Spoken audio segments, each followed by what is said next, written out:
seem like the type to love and leave 'em and disappear right after the song. So give me the night to show you, hold you. Don't leave me out here dancing alone.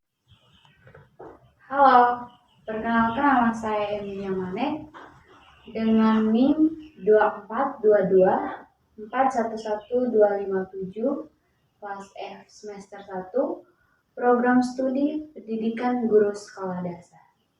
Baik, di video kali ini saya akan menjelaskan sedikit materi tentang aliran baru yang terdiri dari 4 bagian. Baik, yang pertama ada pengajaran alam sekitar. Pengajaran alam sekitar, pendekatan ini menekankan pembelajaran yang berbasis pada lingkungan sekitar siswa.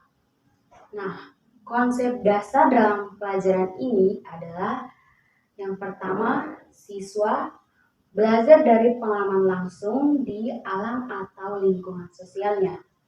Yang kedua, pembelajaran lebih konseptual, tidak hanya berpusat pada buku atau teks saja. Nah, yang ketiga, mengembangkan kepekaan siswa terhadap lingkungan dan kehidupan nyata. Itu contohnya seperti seorang guru mengajak siswa ke taman atau kebun untuk belajar tentang ekosistem, daripada hanya membaca teori di buku saja. Nah, yang kedua, ada pengajaran pusat perhatian. Metode ini mengorganisasikan pembelajaran berdasarkan minat dan kebutuhan siswa. Nah, prinsip dasarnya yang pertama ada fokus pada pengalaman siswa sebagai pusat pembelajaran.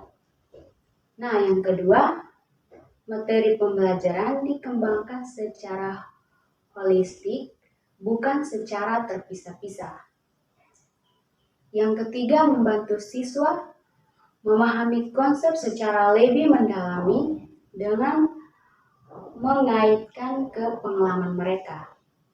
Nah, itu ada contohnya seperti jika siswa tertarik pada transportasi, maka mata pelajaran seperti matematika, sains, bahasa bisa dikaitkan dengan konsep transportasi.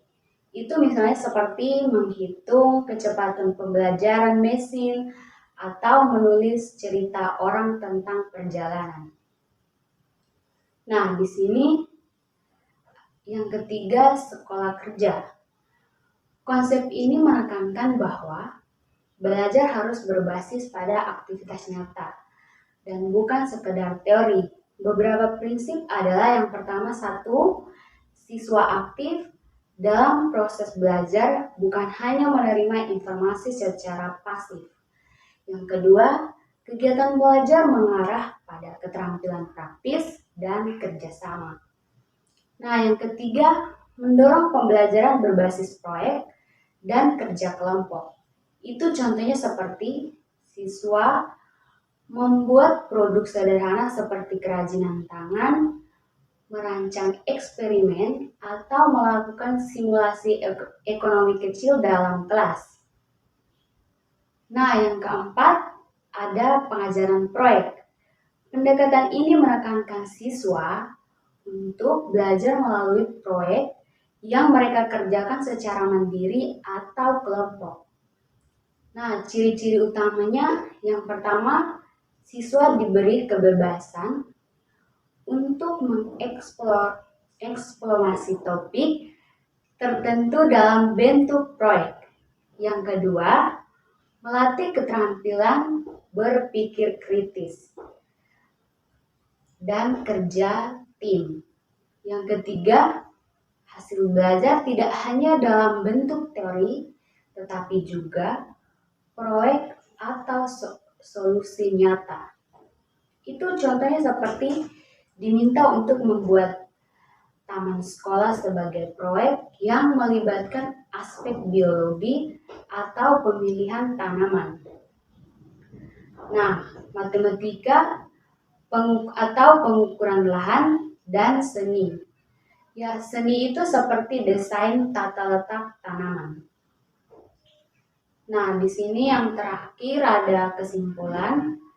Keempat metode ini memiliki kesamaan dalam menekankan pengalaman nyata, kreatif siswa, dan pembelajaran yang lebih relevan dengan kehidupan. Aliran ini bertujuan untuk menciptakan pembelajaran yang lebih menyenangkan, bermakna, dan bermanfaat bagi siswa.